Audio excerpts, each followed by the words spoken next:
Money FM 89.3. Best of breakfast. The bigger picture, only on Money FM 89.3. Good morning. Welcome to The Bigger Picture. And we are going to be looking ahead to the rest of the year and looking to see where investors should be focusing on as we navigate what's been happening in geopolitics, the economic backdrop that has become more complex and nuanced as ever. So that's, of course, going to be quite tough to balance all these pressure points. And to help us out, we've got Hou Wey Fook. He is the CIO for DBS Bank. Wey Fook, good morning. How are you doing? I'm good. Good morning, Ryan. And Happy New Year to you as well, Wey Fook. Hope you've been keeping well. You've got a report out for the first quarter. It's called Game Changers. Walk us through the thinking behind this. Well, I think 2025 will be a year of game-changing policies under Trump 2.0.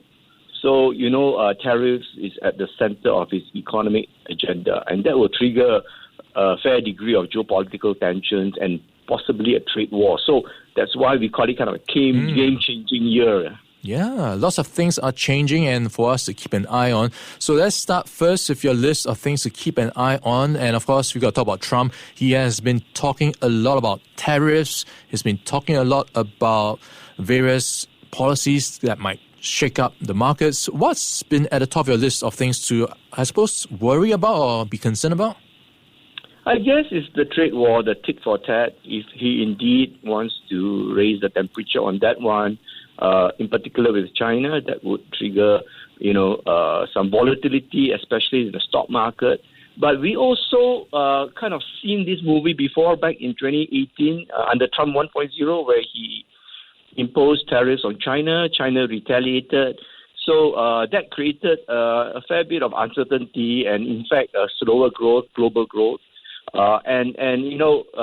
are instruments or assets that you can hold to kind of benefit from that or, in fact, hedge against this, worst-case scenario. And back in 2019, for example, the bond markets across all sectors, be it investment grade, high yield, securitized credit, they all did very well, double-digit returns. So what we are saying here is, to plan for that kind of, worst-case scenario, you need to have investment-grade bonds in your portfolio. Yeah, like you pointed out, we've seen this movie before, and that movie back then in Trump 1.0, markets did very well. Have things changed in terms of the moving parts? What should investors be buying into these days? Yeah, so, if this worst-case scenario do happen, then obviously, stock market will have some volatility.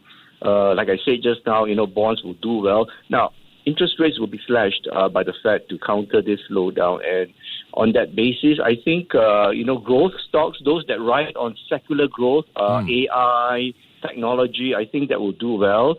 Gold is the other asset class that we like. We like it because it's not correlating to traditional bonds and equities, but it also rides on the tailwind of lower interest rates. And the fact is that, a lot of central banks are buying up gold, as long-term allocation to their reserves.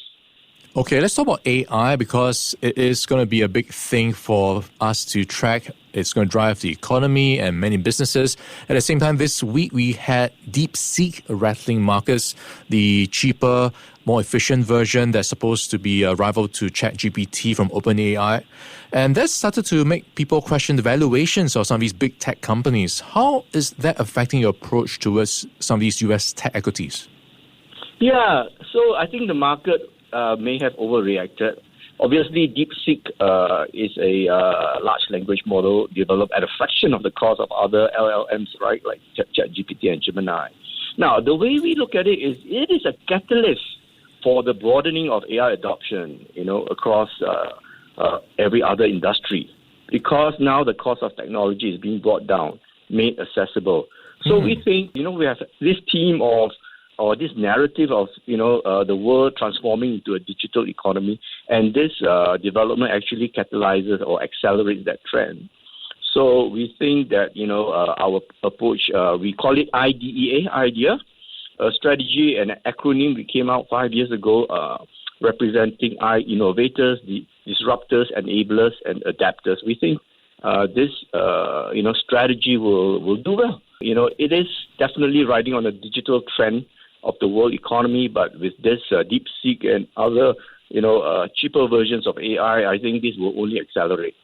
Yeah, talking about growth in economies, one economy you're looking at more closely these days is the sports economy. And this is where you're thinking it is going to be a great area for investors to look at more closely. And what comes to mind for me personally is how Netflix has been trying to get a slice of the action with all the live sports they've been trying to stream. And then you had Jake Paul versus Mike Tyson and so on. Is that where you're going with the idea of sports investments?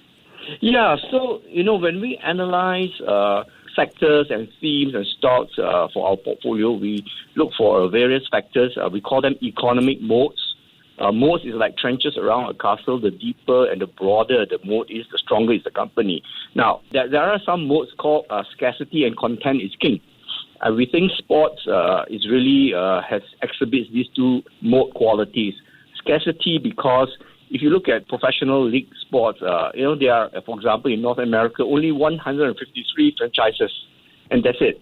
So there is scarcity in it.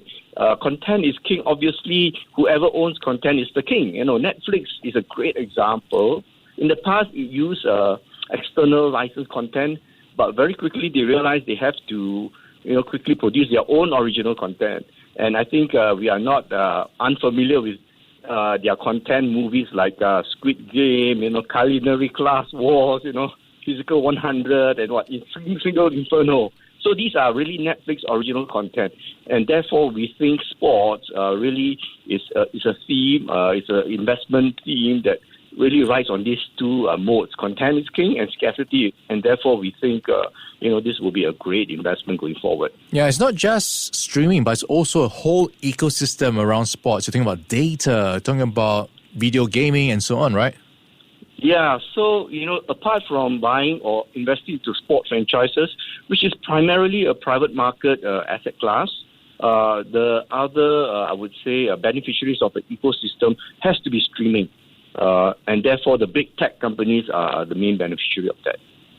All right, lots to keep an eye on as we navigate the rest of 2025. And helping us out this morning has been Hou Wey Fook. He is the CIO for DBS Bank. Wey Fook, thank you so much for your time this Friday morning, and hope you have a great weekend coming up. Thank you. Most welcome. All right, hope to have you back soon again. Stay on Money FM 89.3. Before acting on the information on Money FM, please consider if it's suitable for your own investment objectives, financial situation, and risk tolerance. To listen to more great interviews, download our podcasts at audio.sg or download the audio app. That's AWEDIO, audio at the App Store and Google Play.